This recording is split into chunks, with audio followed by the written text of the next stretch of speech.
한국의 주요 뉴스입니다. 윤 대통령이 서울 서초동 자택 주변이 침수되는 탓에 집에서 실시간 상황 보고를 받으며 폭우 피해를 점검했다.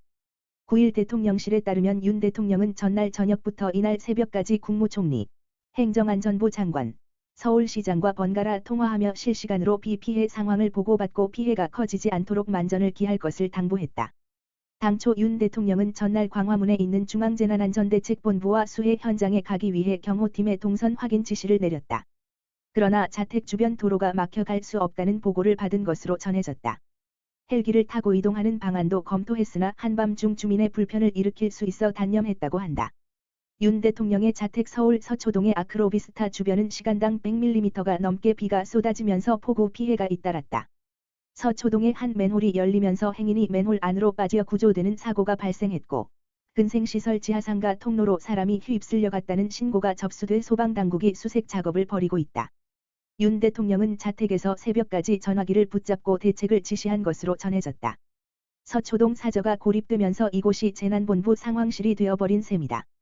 윤 대통령은 호우가 지속되고 침수 피해에 따른 대중교통시설 복구 작업에 시간이 소요될 것으로 예상된다며 행정기관 및 공공기관은 상황에 맞춰 출근 시간 조정을 적극 시행하고 민간기관과 단체는 출근 시간 조정을 적극 독려하라고 지시했다. 또 지방자치단체와 산림청, 소방청 등 관계기관은 중대본을 중심으로 호우 상황을 철저히 관리하고 급경사지 유실 등으로 인명피해가 발생하지 않도록 위험지역에 대한 사전 주민대피 등 각별한 대책을 강구하라고 긴급 지시했다. 휴가에서 8일 복귀한 윤 대통령이 인적 쇄신에 돌입했다. 쇄신의 첫 대상은 박순애 부총리 겸 교육부 장관이 됐다. 박 부총리가 최근 만 5세 입학 외국어고 폐지 등을 느닷없이 발표했다 철회하면서 국민적 혼란을 자초하고 국정 지지율을 폭락시켰기 때문이다. 윤 대통령이 휴가에서 복귀하자마자 인적 쇄신 카드를 뽑아든 배경에는 싸늘한 민심이 있다. 윤 대통령은 휴가 기간 국정 운영 지지율이 추가로 하락하며 24%까지 추락했다. 공고했던 60대마저 등을 돌리는 현상이 벌어지며 보수 지지층마저 붕괴할 위기에 직면한 게 윤 대통령의 현재 상황이다. 이에 윤 대통령은 취임 이후 가장 많이 지적받았던 인사 문제부터 바로잡았다. 박 부총리로 인해 촉발된 윤석열 정부의 첫 장관 물갈이의 파장이 대통령실 참모 등에 대한 인적 쇄신으로 이어질지 여부도 향후 전국의 주요 이슈로 떠오르게 됐다. 윤 대통령의 인적 쇄신 의중에 따라 정치권과 대통령실 일각에서는 이달 말 대대적인 참모진 개편이 단행될 것으로 전망된다. 당장 참모진을 교체하기에는 광복절 행사와 17일 취임 100일 행사 등 굵직한 현안이 산적해 있다.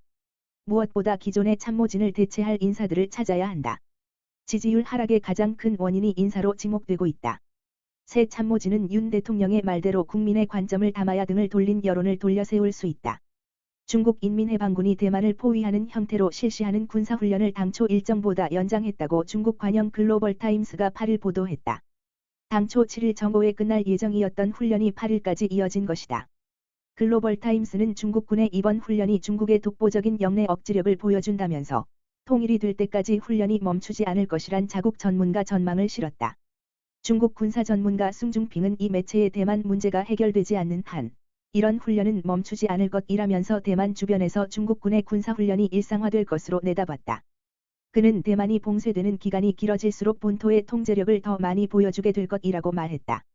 이 매체는 낸시 펠로시 미국 하원의장의 대만 방문 이후 중국이 주권과 영토를 침해당했다는 인식 하에 통일을 위한 의지를 보이고 있다고 전했다. 대만을 작전지대로 둔 중국군 동부전군은 지난 8일 성명을 내고 대만 주변 해역과 공역에서 대잠수함 훈련과 대해 돌격 작전을 계속했다고 밝혔다. 중국 관영 중국중앙은 이날 훈련에서 대만 남서쪽 해상에서 운용하는 중국군의 유도탄 탑재 구축함 창춘이 대잠 전투기 여러 대와 협조해 함정 기반 대잠 헬기 등과 대잠 전투 편대를 구성했다고 보도했다. 중국군은 훈련 연장 기간 동안 대잠 훈련을 통해 해상을 장악하는 연습을 한 것으로 보인다고 분석가들은 해석했다. 익명을 요구한 군사 전문가는 글로벌타임스의 대만군은 구식 잠수함을 운용하고 있지만 중국군이 통일을 위한 작전을 개시할 경우 대만 잠수함을 무력화해야 할 필요가 있다고 말했다. 이 전문가는 미국과 일본을 외부 군사 간섭 세력이라고 칭하며 특히 미국은 핵 추진 잠수함을 더 많이 보유하고 있어 대만 섬 주변의 실제 수중 지형에서 대잠 훈련을 하는 것은 매우 의미가 깊다고 설명했다. 장진서 중국 인민해방군 해군군사학술연구소 선임연구원은 글로벌타임스 인터뷰에서 중국군이 이번 훈련에 최소 한 척의 핵추진 잠수함을 포함한 항공모함 전투단을 파견했다고 말했다. 한편 중국 푸젠성 해사국은 지난 4일에서 7일과 달리 8일에는 훈련을 위한 접근 제한 구역 설정을 공고하지 않았다. 전문가들은 새로운 구역이 정해지지 않은 것은 정상적인 민간 활동을 방해하는 실탄 사격이 없기 때문일 가능성이 높다고 보고 있다. 숭중핑은 미국 등도 군사활동을 할 때 다른 함정이나 항공기에 영향이 없을 경우 제한구역을 설정하지 않는다면서도 미국 군함이 대만 해협에 진입하지 못하도록 할 필요가 있을 때 중국군은 언제나 새로운 제한구역을 설정할 수 있다고 덧붙였다.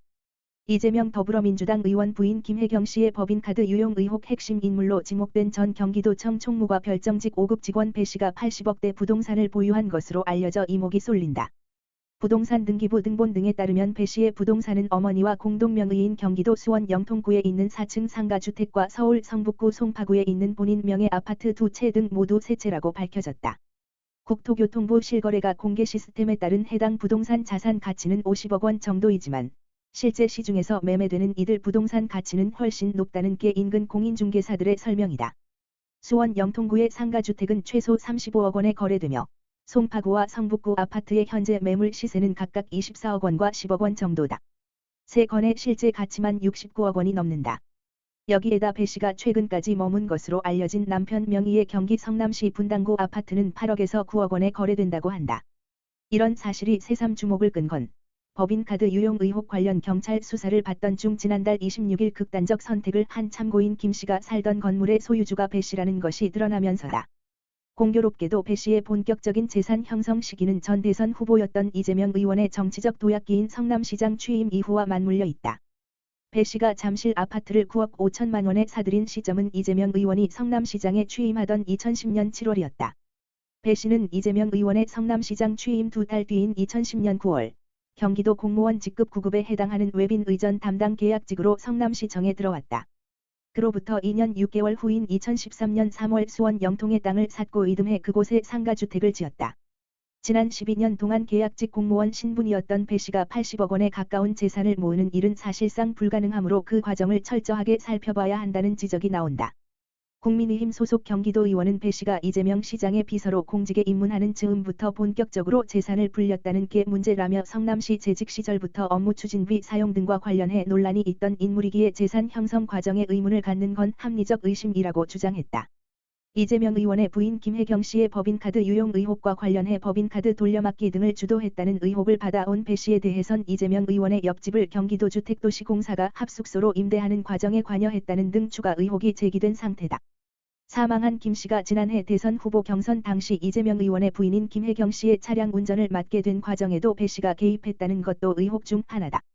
앞서 국민의힘은 지난해 12월과 지난 2월 배 씨를 김혜경 씨 등과 함께 직권남용 및 국고손실 등의 혐의로 고발했다. 경찰은 지난 3일 배 씨를 불러 법인카드 결제 경위와 윗선의 지시 여부 등에 대한 조사를 벌였다. 미 연방수사국이 도널드 트럼프 전 미국 대통령의 자택을 급습, 압수수색한 것으로 전해졌다. 8일 블룸버그 등 외신에 따르면 트럼프 전 대통령은 플로리다 팜비치에 있는 나의 리조트 자택이 FBI 요원들에 의해 포위, 습격, 점거돼 있다고 성명을 발표했다. 그는 이번 수색은 예고되지 않았다며 그들은 나의 금고까지 부쉈다고 덧붙였다. 또 이 같은 일은 어떤 미국 대통령에게도 일어나지 않았으며 불필요하고 부적절하다는 입장을 밝혔다. 2024년 대선에 자신이 출마하는 것을 원치 않는 급진 좌파 민주당원들의 공격이라고 트럼프 전 대통령은 지적했다. FBI는 이번 압수수색과 관련 아직 논평을 내놓지 않고 있다. 미국이 반도체에 이어 배터리까지 중국을 글로벌 공급망에서 배제하는 방안을 추진한다. 미국은 2024년부터 중국이 아닌 나라에서 배터리 소재와 부품을 조달해야 전기차 한 대당 최대 7,500달러의 전기차 보조금을 지급하기로 했다. 중국이 70에서 80%를 장악한 배터리 공급망에서 벗어나 독자 공급망을 구축하겠다는 의미다. 세계 완성차 기업들뿐 아니라 배터리 소재 기업들은 비상이 걸렸다. 조 바이든 미국 행정부가 추진해온 인플레이션 감축 법안의 통과 가능성이 높아지며 미국 전기차 시장의 폭발적 성장이 기대된다. 다만 해당 법안에는 세액 공제 대상 전기차가 미국에서 생산된 경우에만 적용된다는 조항이 포함돼 현대차와 기아 등 완성차 업체들의 발등에 불이 떨어졌다. 8일 업계에 따르면 조 바이든 미국 행정부가 추진해온 인플레이션 감축 법안이 미국 상원을 통과해 하원으로 넘겨졌다. 이 법안은 12일 하원에서 표결에 붙여지는데 하원은 바이든 대통령이 소속한 민주당이 장악하고 있어 통과 가능성이 높다. 해당 법안에 따르면 미국 정부는 새 전기차를 구매하는 소비자에겐 $7,500, 중고 전기차를 사는 저소득 중산층에게 $4,000 세액공제를 각각 해주는 내용이 포함됐다. 미국은 막대한 보조금을 지원해 2030년까지 미국 내 전기차 비중을 50%까지 끌어올린다는 계획이다. 이로 인해 미국 내 전기차 수요가 폭발적으로 늘어날 것으로 예상되는데, 이 경우 미국은 중국을 제치고 세계 최대 전기차 시장에 오를 수 있다. 다만 해당 법안에는 세액공제 대상인 전기차가 미국에서 생산된 경우에만 적용된다는 조항이 포함돼 현대차와 기아를 비롯해 완성차 업체들의 발등에 불이 떨어졌다. 현대차와 기아의 경우 대표 전용 전기차인 아이오닉 5와 EV6 등을 모두 한국에서 생산해 미국에 수출한다.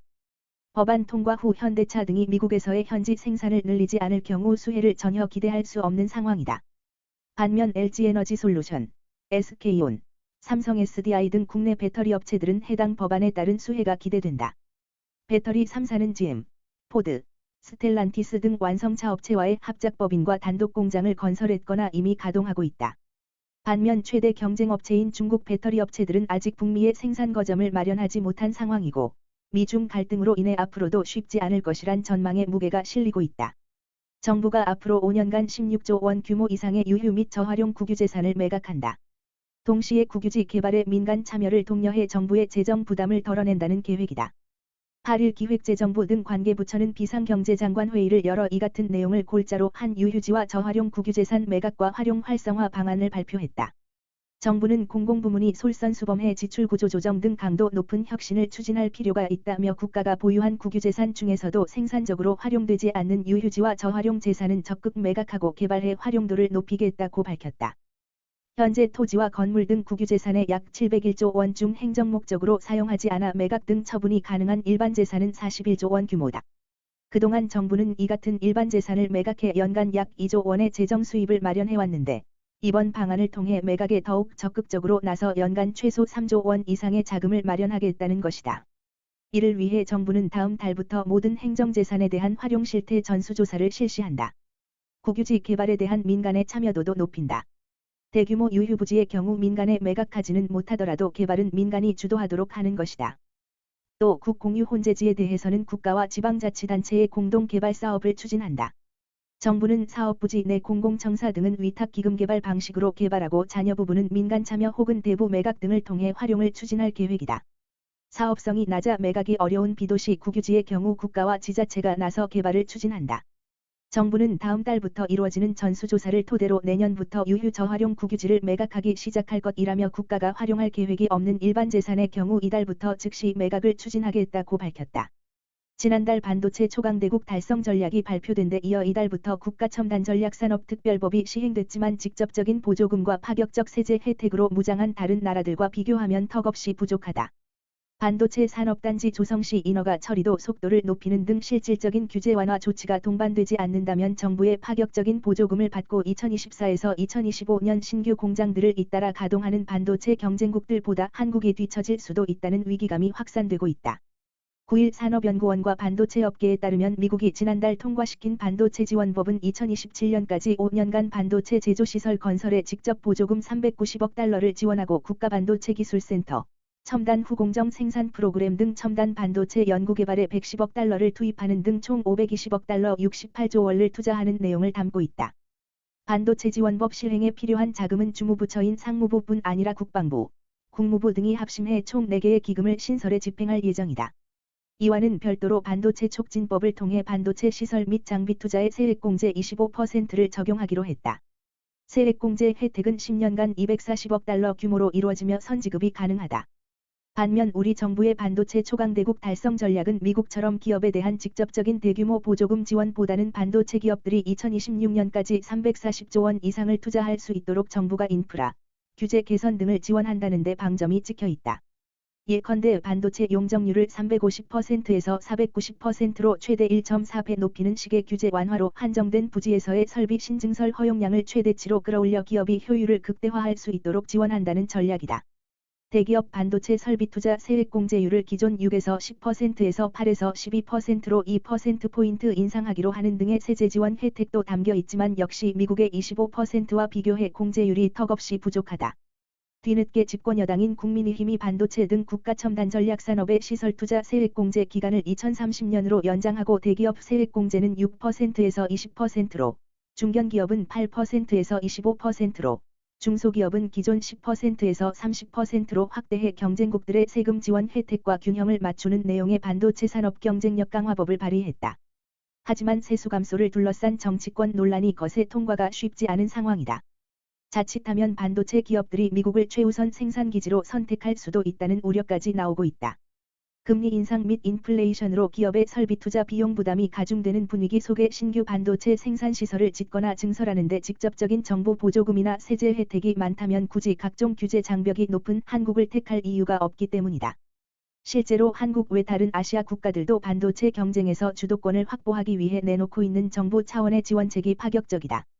일본 정부는 반도체 기업을 적극 지원하기 위해 지난해 추가 경정 예산을 통해 7,740억엔 7조 4천억 원 규모의 대규모 보조금을 긴급 편성했고, 대만 TSMC의 구마모토현 공장의 총 투자비의 약 40%에 해당하는 4조 5천억 원을 지원하는 등 자국에 투자하는 외국계 기업들까지 살뜰하게 챙기고 있다. 대만은 지난 10년간 정부가 지원하는 반도체 생산 관련 프로젝트를 150개 정도 운영했고, 반도체 R&D에 15% 세액 공제율을 적용하고 있다.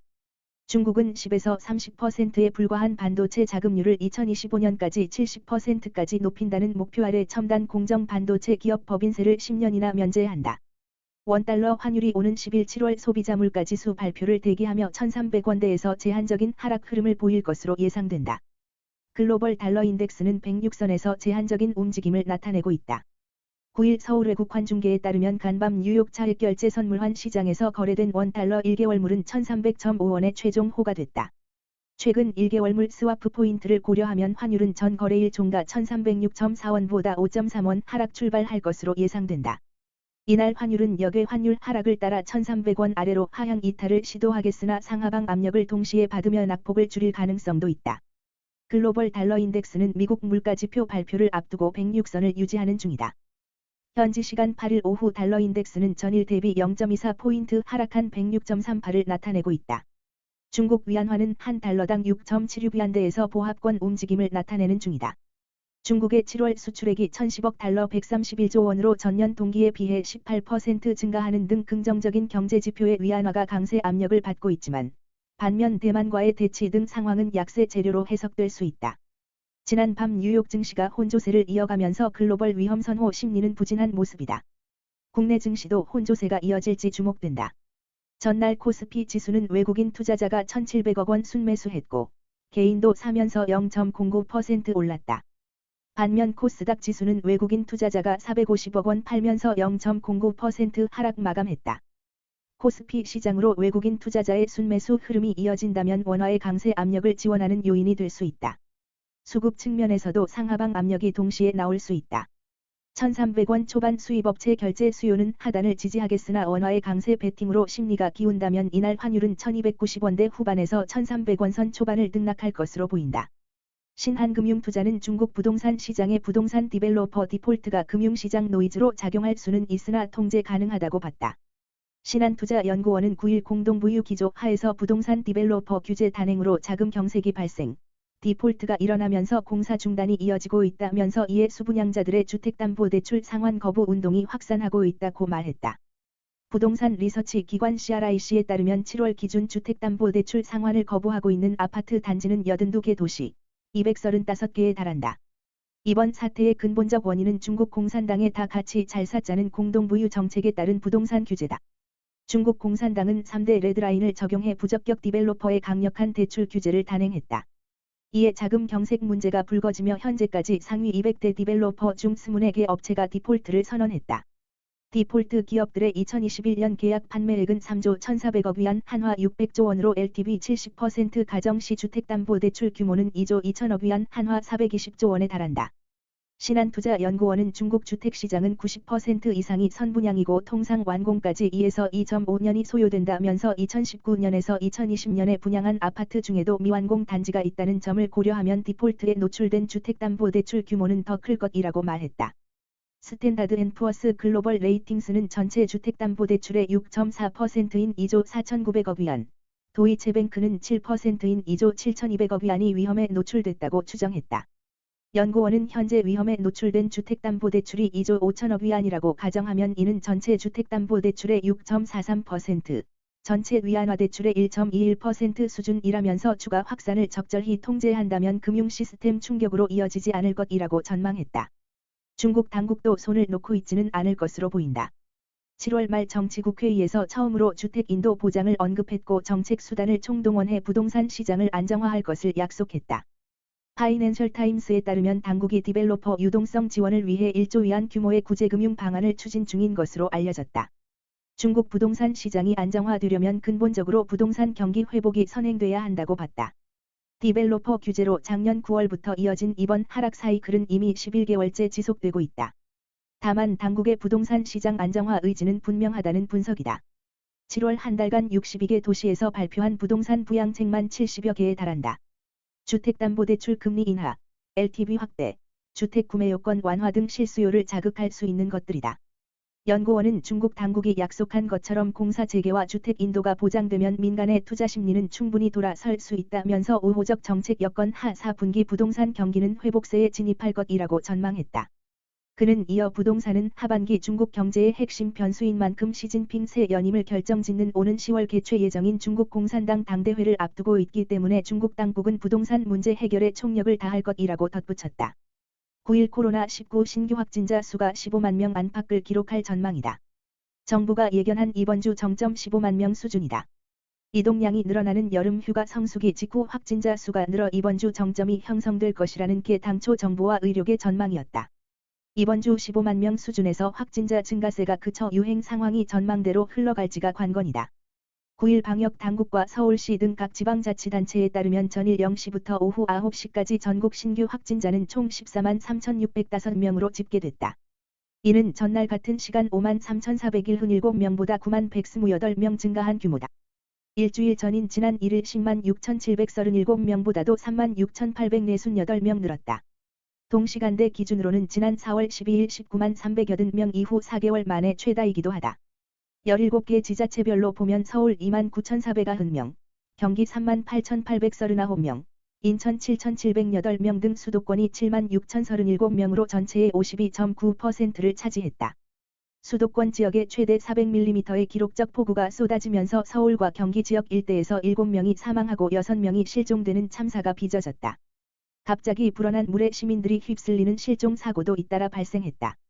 서울 서초구에서는 지하상가 통로, 음식점, 하수구 인근에서 모두 4명이 물길에 휩쓸려 실종됐다. 경기 광주에서도 하천 범람에 따른 급류 휩쓸림으로 2명이 실종됐다.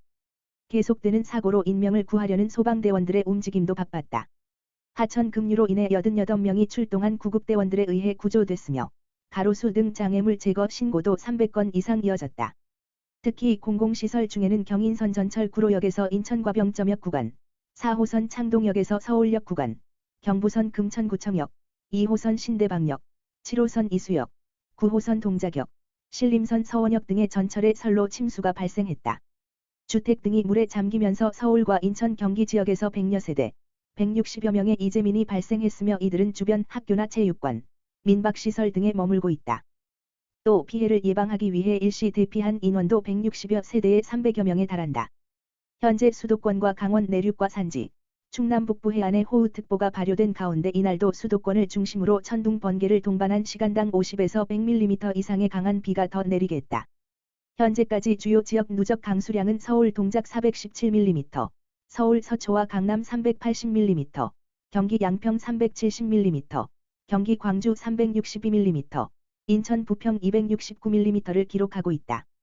서울 지역 집중호우로 9일 오전 서울 지하철 9호선 동작역 등 일부가 침수돼 시설물 점검과 복구를 위해 일부 구간 운행이 중단됐다.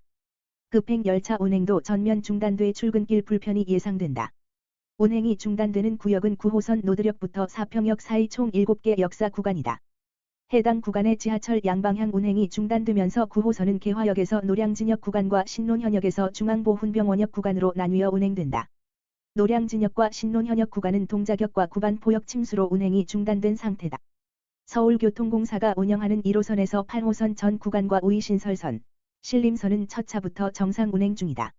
공사는 전날 호우주의보 발동 즉시 재난안전대책본부를 가동하고 비상체제에 돌입했으며 호우경보 격상 이후에는 지하철 운행 중단 사태를 막기 위해 대응책을 수립하는 동해 조치에 나섰다. 연애와 결혼의 소극적인 초식남이란 개념에서 이제는 무관심한 절식남 개념이 일본을 넘어 한국까지 번지고 있다. 일본의 20대 남성 10명 중 약 7명은 배우자나 연인이 없는 것으로 나타났다. 최근 일본 내각부가 발간한 남녀 공동 참획 백서 보고서에 따르면 일본 20대 남성 중 39.8%가 연애 경험이 전무하다고 답했다. 20대 남성 중 70%는 현재 배우자 또는 사귀는 사람이 없다고 응답했다. 30대 남성도 34.1%가 연애 경험이 없는 것으로 조사됐다. 반면 여성은 20대가 25.1%, 30대는 21.5%가 연애 경험이 없는 것으로 나타났다. 20대 10명 중 4명이 연애 경험이 없다고 응답한 것에 대해 정부에서는 비혼, 만혼, 저출생 현상을 우려하고 있다. 노다 세이코 저출산대책 담당 장관은 배우자와 애인이 없는 데는 소득뿐만 아니라 만남 자체가 없는 점이 크게 작용했을 것이라며 혼자 보내는 시간이 많은 이들이 어떻게 사람을 만나도록 할지가 관건이라고 설명했다. 소득이 걸림돌이 된다는 분석이다.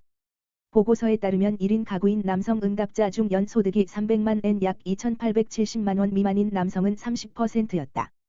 반면 여성의 경우 1인 가구의 절반이 해당됐다. 일본 당국은 경제적 어려움에 빠지지 않을 수 있도록 광범위한 영역에서 제도와 정책을 검토할 필요가 있다고 밝혔다. 한국 남성들은 일본의 소식에 많은 공감을 표했다. 학업에 매진하기 위해, 경제적인 여유가 없어서, 마음에 드는 이상형이 없어서, 귀찮다는 이유 등으로 연애를 포기하는 것이 이해가 간다는 의견을 내놓았다. 네티즌들은 경제적 여건도 여건이지만 책임지기 싫어하는 사회적 성향 등을 생각하면 혼자가 편하다, 굳이 연애나 결혼을 해서 고생할 필요 없다, 한국 남성들도 일본처럼 절식남이 되는 건 아닐까 불안하다 등의 댓글이 달렸다. 중국에서 신종 인수공통 바이러스가 발견됐다. 중국 매체 펑파이는 중국 산둥성과 허난성에서 인간에게 전파될 수 있는 신종 동물 유래 바이러스 감염 사례가 최근 수년 사이에 나왔다고 8일 보도했다. 펑파이에 따르면 중국 군사과학원 미생물유행병연구소 류웨이 팡리딘 교수, 싱가포르 국립대 의학원 왕린파 교수 등이 공동 연구해 의학 전문지 뉴잉글랜드 저널 오브 메디신에 이 같은 논문을 발표했다. 이들은 논문에서 신종 헤니파 바이러스가 발견됐다고 했다. 2018년 12월 산둥과 허난성에서 처음 발견된 이래 지난해 8월까지 모두 35명의 감염자가 나왔다고 펑파이는 이 논문을 인용해 전했다. 연구자들이 랑야 헤니파 바이러스로 명명한 이 신종 헤니파 바이러스에 감염되면 발열, 무기력, 기침, 거식증, 근육통, 메스꺼움 등 증세를 보이는 것으로 전해진다. 왕린파 교수는 현재까지 감염 사례는 치명적이거나 매우 심각한 것은 아니다며 따라서 공포가 아니라 경계심을 가져야 한다고 조언했다. 오늘도 시청해 주셔서 감사합니다. 구독과 좋아요 부탁드립니다.